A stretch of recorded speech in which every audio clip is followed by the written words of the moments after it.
প্রত্যেক ফরজ নামাজের পর এই দোয়াটি যদি একবার পড়তে পারেন স্বয়ং আল্লাহ তাআলা আপনাকে সাহায্য করবে। সুনানে নাসাই, মুস্তাদরাকে হাকিম, মুসনাদে আহমদের বর্ণনায় হাদিস এসেছে, সাহাবী মুআজ ইবনে জাবাল রাদিয়াল্লাহু তাআলা আনহু থেকে বর্ণিত হাদিস। প্রত্যেক ফরজ নামাজের পর এই দোয়াটি অবশ্যই যদি পড়তে পারেন আল্লাহ তাআলা আপনাকে সাহায্য করবে। যে কোনো কাজে, যে কোনো বিপদে, আপনি যে কোনো পেরেশানিতেই থাকেন না কেন, আল্লাহ তাআলা আপনাকে নিজে সাহায্য করবে। দোয়াটি একেবারেই সহজ, আমাদের ঠোঁটে একেবারেই সহজ, আমরা বলতে পারবো এবং সবাই পারি, এরকম কেউ নাই দোয়াটি পারি না। মুসনাদে আহমদ সহ, মুস্তাদরাকে হাকিম সহ অসংখ্য মোতাবাররা কিতাবের মধ্যে এসেছে। আল্লাহর হাবিব সাল্লাল্লাহু আলাইহি ওয়াসাল্লাম বলেন, প্রিয় সাহাবী মুআজ ইবনে জাবাল রাদিয়াল্লাহু তাআলা আনহুকে একাধিকবার শপথ করে জিকির, শুকর ও ইবাদতের বিষয়ে আল্লাহর কাছে সাহায্য প্রার্থনার তাগিদ দেন। এই তিনটি বিষয়ে তাগিদ দেন।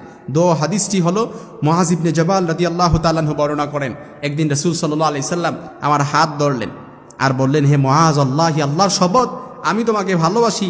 আল্লাহর শপথ, আল্লাহি মুআজ আমি তোমাকে ভালোবাসি। এই ভালোবাসা থেকে আমি বলছি, মুআজ আমি তোমাকে ওসিয়ত করছি, তুমি প্রত্যেক ফরজ নামাজের পর যদি এই দোয়াটি পড়তে পারো, এই দোয়াটি কখনোই তুমি পরিহার করবে না। আর এই দোয়াটি যদি পড়তে পারো স্বয়ং আল্লাহ তাআলা তোমাকে সাহায্য করবে। এই দোয়াটি আমরা সকলেই পারি। আল্লাহুম্মা আইন্নি আলা যিকরিকা ওয়া শুকরিকা ওয়া হুসনি ইবাদাতিক। একেবারে তিনটি শব্দের দোয়া। আল্লাহুম্মা আইন্নি, শুরুটা হচ্ছে হামজা, পরেরটা হচ্ছে আইন। আইন্নি আলা যিকরিকা ওয়া শুকরিকা ওয়া হুসনি ইবাদাতিক। আপনি আল্লাহর কাছে বলছেন, আয় আল্লাহ, আমি আপনার স্মরণে, আপনার প্রকাশে এবং আপনার উত্তম ইবাদতে আপনি আমাকে সাহায্য করুন। আপনি আল্লাহর কাছে সাহায্য চাইতেছেন। ইবাদতের মধ্যে যদি আল্লাহ তাআলা আপনাকে সাহায্য করে, খুশি হয়ে যায়, আপনার প্রতি সন্তুষ্ট হয়ে যায়, তাহলে প্রত্যেকটা কাজে আল্লাহ তাআলা আপনাকে সাহায্য করবে। যে কোনো কাজে আপনি সফল হতে পারবেন। যে কোনো কাজে আপনি উন্নতি লাভ করতে পারবেন, ডেভেলপ হতে পারবেন।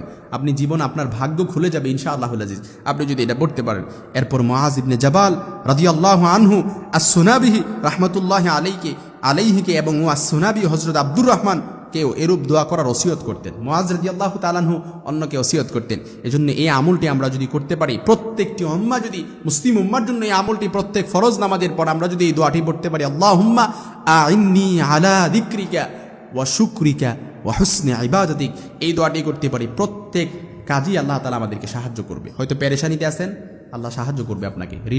ঋণের বোঝায় চাপা পড়ে আছেন, আল্লাহ আপনাকে সাহায্য করবে। অভাব অনটনে আছেন, আল্লাহ তাআলা আপনাকে সাহায্য করবে। বিপদ, পেরেশানি, মামলা মুকদ্দমায় জড়িয়ে আছেন, আল্লাহ তাআলা আপনাকে সাহায্য করবে। কারণ আপনি আল্লাহর কাছে সাহায্য চাইতেছেন। আপনি ফরজ নামাজের পর যদি কোনো দোয়া করা হয়, দোয়া কখনো আল্লাহ তাআলা ফিরিয়ে দেয় না। নামাজের পর দোয়া করলে, আল্লাহ তাআলার কাছে দুহাত দোয়া করলে আল্লাহ তাআলা ওই দোয়াটা কবুল করে নেয়। তবে ওই দোয়াটার মধ্যে অবশ্যই রাসূল করিম সাল্লাল্লাহু আলাইহি ওয়াসাল্লামের প্রতি দরুদ পড়বেন।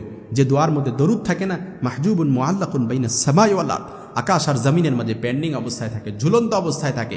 আর যদি এই দোয়াটা, ওই মুনাজাতের মধ্যে দরুদ থাকে, রাসূল করিম সাল্লাল্লাহু আলাইহি সাল্লামের প্রতি দরুদ থাকে, ওই দোয়াটা ডিরেক্ট আরশে আজিমে যেয়ে নক করে। সুবহানাল্লাহ।